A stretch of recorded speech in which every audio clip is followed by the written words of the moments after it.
You have just stumbled upon one of the most shocking stories of World War II naval history, where a small American destroyer escort, barely larger than a fishing trawler, took on the mightiest battleship ever built and lived to tell the tale. The dark truth behind this legendary confrontation reveals how the United States Navy's smallest warships became the unlikely heroes of the Pacific's deadliest sea battle. But this triumph came at a terrifying cost that would haunt the survivors for decades. On the morning of October 25, 1944, death sailed silently through Philippine waters in the form of the Japanese battleship Yamato, a floating fortress weighing 65,000 tons and armed with 18-inch guns, capable of hurling projectiles the size of small automobiles across 25 miles of ocean, yet standing between this unstoppable leviathan and 1,300,000 helpless American soldiers on Leyte's beaches was nothing more than a handful of escort carriers and their tiny guardian angels, destroyer escorts like the USS John C. Butler. The John C. Butler, designated DE-339, was commissioned on March 31, 1944, barely 8 months before this fateful encounter that would transform her from an anonymous convoy escort into a legend of naval warfare. Named for Ensign John Clarence Butler, a young pilot, killed during the Battle of Midway while flying his SBD Dauntless dive bomber in a desperate attack against overwhelming odds, the ship seemed destined to follow her namesake's path of heroic sacrifice. What no one could have predicted was how this 1,350-ton vessel, measuring just 306 feet from bow to stern, with a complement of only 186 officers and men, would soon face the most lopsided naval engagement in maritime history. The Butler belonged to a class of destroyer escorts known as the WGT type, named for their Westinghouse-geared turbine engines that generated 12,000 shaft horsepower, propelling these ships to a maximum speed of 24 knots. While this might sound impressive, it meant the Butler was actually slower than the battleships and cruisers she would soon confront, making escape impossible once the shooting started.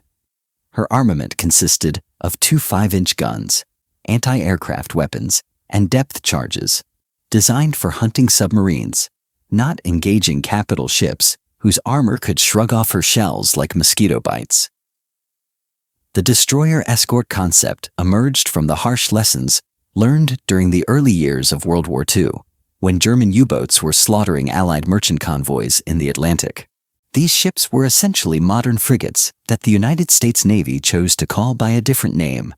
Designed as slower vessels optimized for convoy protection and anti-submarine warfare, rather than the high-speed fleet actions that traditional destroyers were built for, the John C. Butler class represented the pinnacle of this design philosophy, with advanced radar and sonar systems that made them deadly submarine hunters. But their creators never imagined they would face surface ships 10 times their size in direct combat.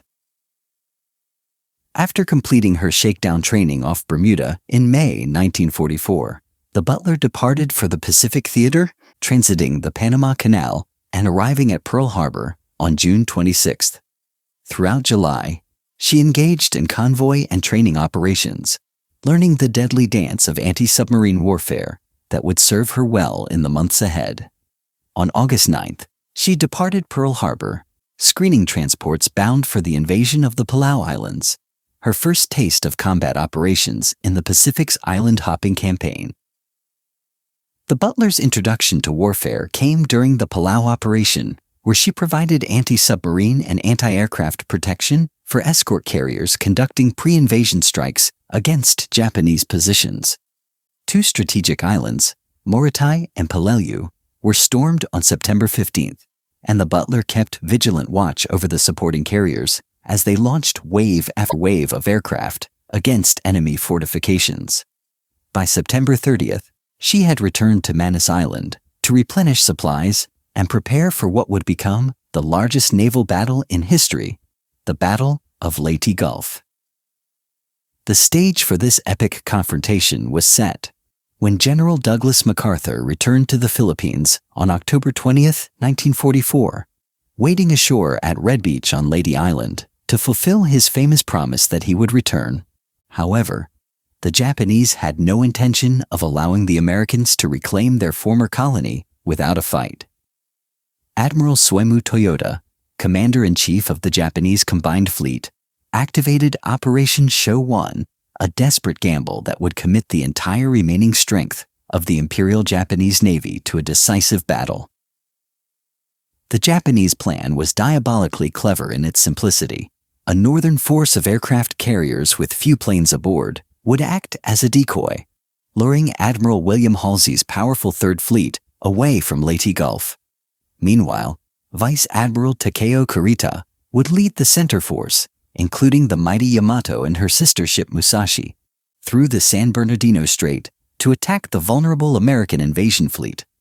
A southern force would simultaneously assault through Surigao Strait, crushing the Americans in a massive pincer movement that would turn Leyte Gulf into a graveyard of Allied shipping.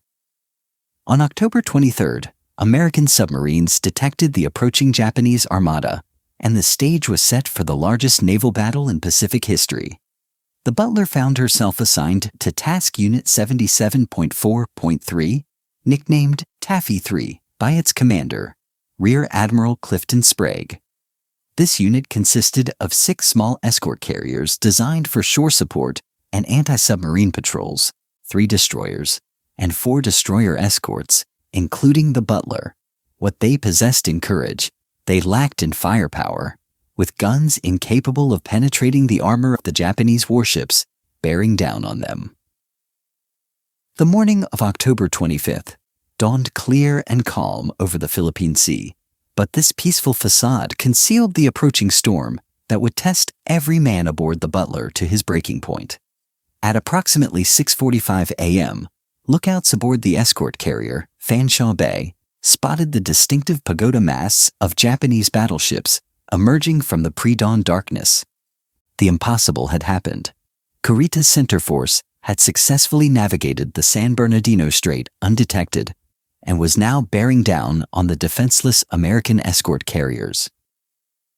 What followed was a display of raw courage that would inspire naval historians for generations to come.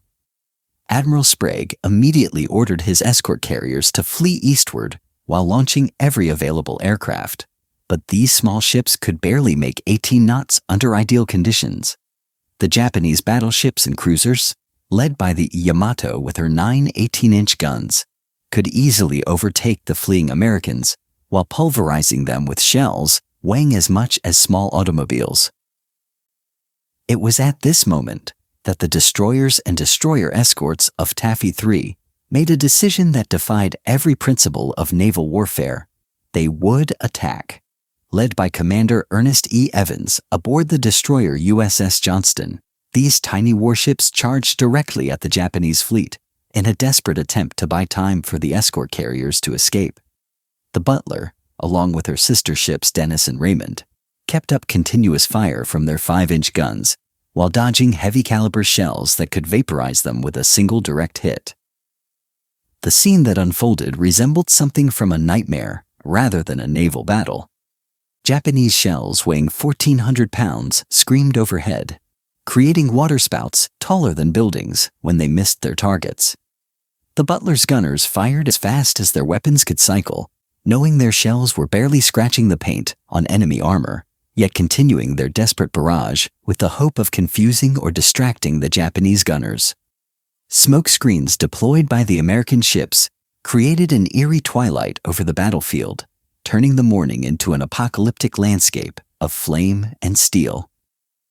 The destroyer escort, Samuel B. Roberts, earned eternal fame during this engagement by fighting so ferociously that the Japanese mistook her for a cruiser. But the Butler's contributions were equally heroic. As the battle raged, Admiral Sprague ordered the Butler and Dennis to take up station on the escort carrier C's starboard quarter, where they provided desperately needed anti-aircraft protection against incoming Japanese shells. The irony was not lost on the crew. They were using anti-aircraft guns to shoot down artillery shells rather than enemy aircraft. The most remarkable aspect of this entire engagement was how the Japanese reaction played directly into American hands. Admiral Kurita, expecting to encounter Halsey's powerful Third Fleet, became convinced that the ferocious resistance he faced could only come from fleet carriers and heavy cruisers. The sight of these small American ships launching torpedo attacks with such reckless abandon suggested to Japanese observers that they were facing a much larger force, possibly the advance guard of the entire Third Fleet. As the battle progressed, the Butler engaged in a direct duel with a Japanese heavy cruiser, her 5-inch guns spitting defiance at an opponent that outweighed her by nearly 10-1. The cruiser's 8-inch guns could have ended the engagement with a single salvo, yet somehow the Butler survived this unequal contest. Through a combination of violent maneuvering, smokescreens, and what Admiral Chester Nimitz would later describe as special dispensation from the Lord Almighty. The tide of battle began to turn when American aircraft from the escort carriers and other taffy units swarmed over the Japanese fleet like angry hornets. These planes, many armed with depth charges and rockets intended for shore bombardment rather than anti-ship warfare, pressed home their attacks with suicidal courage. The sight of wave after wave of American aircraft convinced Admiral Kurita that he was indeed facing the entire Third Fleet, and the increasing intensity of air attacks suggested that more American forces were approaching. The Butler's crew watched in amazement as 3 Japanese heavy cruisers fell victim to the relentless air attacks, their magazines exploding in mushroom clouds visible for miles. The psychological effect on the Japanese was profound. Rather than facing a handful of escort carriers and their tiny escorts, they appeared to be engaging the full might of the American Pacific Fleet. The ferocity of the American response, combined with the confusion created by smokescreens and the chaotic nature of the battle, convinced Kurita that discretion was the better part of valor. At approximately 9:25 a.m., barely 3 hours after the engagement began, Admiral Kurita made the decision that would haunt Japanese naval strategists for the rest of the war. He ordered his fleet to withdraw. The mighty center force, having come within miles of achieving complete victory over the American invasion fleet, turned away from Leyte Gulf and headed back toward the San Bernardino Strait. The Butler and her companions had achieved the impossible, turning what should have been a catastrophic defeat into one of the most inspiring victories in naval history. However, the price of this victory was written in blood across the waters of the Philippine Sea. Taffy 3 lost 2 escort carriers, the Gambier Bay and St. Lo, the latter falling victim to the war's first organized kamikaze attack. 2 destroyers, including the heroic Johnston, whose captain Ernest Evans would receive the Medal of Honor posthumously, went down fighting against overwhelming odds. The destroyer escort Samuel B. Roberts, forever remembered as the destroyer escort that fought like a battleship, also made the ultimate sacrifice. Over 1,000 Americans died in this engagement, casualties comparable to the combined losses at the Coral Sea and Midway. The Butler herself suffered damage from near misses and kamikaze attacks, but remained afloat and operational throughout the engagement. On May 20th, 1945, 6 Japanese aircraft attacked her during operations off Okinawa, and her gunners managed to down 5 of the 6 attackers while sustaining only minimal damage. This incident demonstrated the training and courage that had carried her through the nightmare off Samar, as her crew had learned to face death with steady hands and accurate fire. Following the battle off Samar, the Butler continued her distinguished service through the remainder of World War II, participating in the campaigns for Iwo Jima and Okinawa. She served as a screening vessel protecting the waves of ground forces coming ashore, conducted search and rescue operations for downed airmen, and maintained her vigilant anti-submarine patrols. Her crew had been transformed by their experience in the Philippine Sea, understanding that they had participated in something greater than themselves, a moment when ordinary sailors became legends through extraordinary courage. The Butler's final actions of World War II included convoy escort duties before her eventual return to the American West Coast.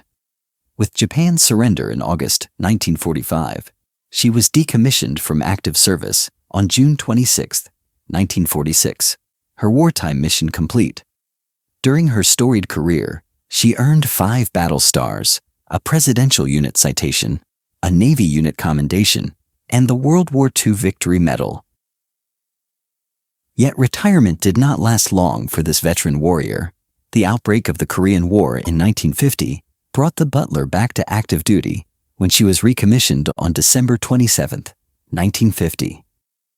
As part of the 11th Naval District, she undertook training operations, passing on the hard-won lessons of World War II to a new generation of sailors.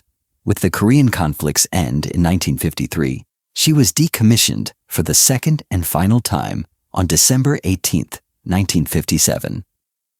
The Butler's final chapter came in 1971 when her stripped hulk was expended as a target, ending the career of a ship that had defied death itself in the waters off Samar.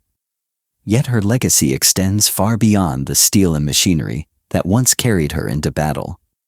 The John C. Butler-class destroyer escorts proved that courage could triumph over overwhelming odds, that small ships with brave crews could achieve victories that seemed impossible on paper. The technical specifications of the Butler tell only part of her story. Her 12,000 shaft horsepower, Westinghouse-geared turbine engines, her 2 5-inch guns, her sophisticated radar and sonar systems were merely tools in the hands of men who understood that some things are worth fighting for regardless of the odds. The battle off Samar demonstrated that in naval warfare, as in life, the size of the ship matters far less than the size of the hearts aboard her. The psychological impact of Taffy 3's victory reverberated throughout the Japanese fleet, contributing to the collapse of morale that would characterize the Imperial Navy's final months. The sight of American destroyer escorts charging Japanese battleships convinced many Japanese officers that they faced an enemy whose courage bordered on insanity, and this perception would influence Japanese decision-making for the remainder of the war. The Butler and her companions had achieved something beyond mere tactical victory. They had broken the spirit of an enemy that had dominated the Pacific for 3 years. The human cost of this achievement cannot be forgotten.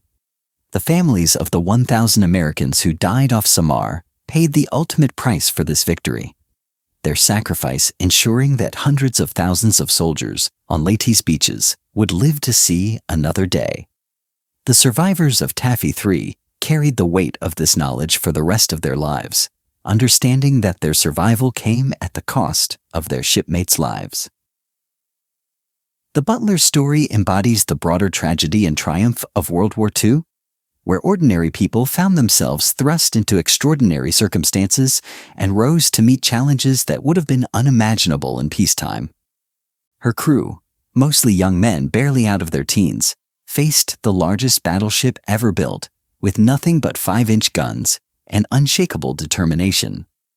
Their victory serves as a reminder that in the darkest moments of human history, courage can still triumph over seemingly insurmountable odds. Today, the memory of the USS John C. Butler and her brave crew serves as an inspiration to new generations of sailors who face their own challenges in an uncertain world. The lessons learned off Samar, that determination and courage can overcome superior firepower, that small ships with big hearts can achieve great things, remain as relevant today as they were on that terrifying morning in October 1944. The Butler's legacy is not just one of naval victory, but of the human spirit's capacity to triumph over darkness when faced with impossible odds.